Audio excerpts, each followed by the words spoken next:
Then, di ba, sabi mo, you ask questions point by point, you investigate, then kinuha mo sana yung mga dokumento, and then pinakita sa'yo, and then nagtanong ka point by point like you said, and then you're a very educated person, you should have asked a lot of questions to satisfy dun sa request ng COA. Sir, I Kasi did not, tulad yan, pusa, pagong, imposible hindi mo nakita yan. Tapos pare-pare yung pirma sa isang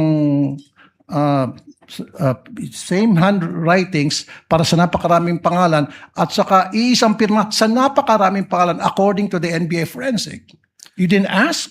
sir, at that time po, sir, I did not see the acknowledgement receipts. Come on, po, sir. Like I said, napakatalino mong tao sa credentials mo. Dating professor, Ateneo, UP, di ba? And then, now, parang, sorry sir, parang nagmaang-maangang ka. Again, is it blind loyalty? Thank you po.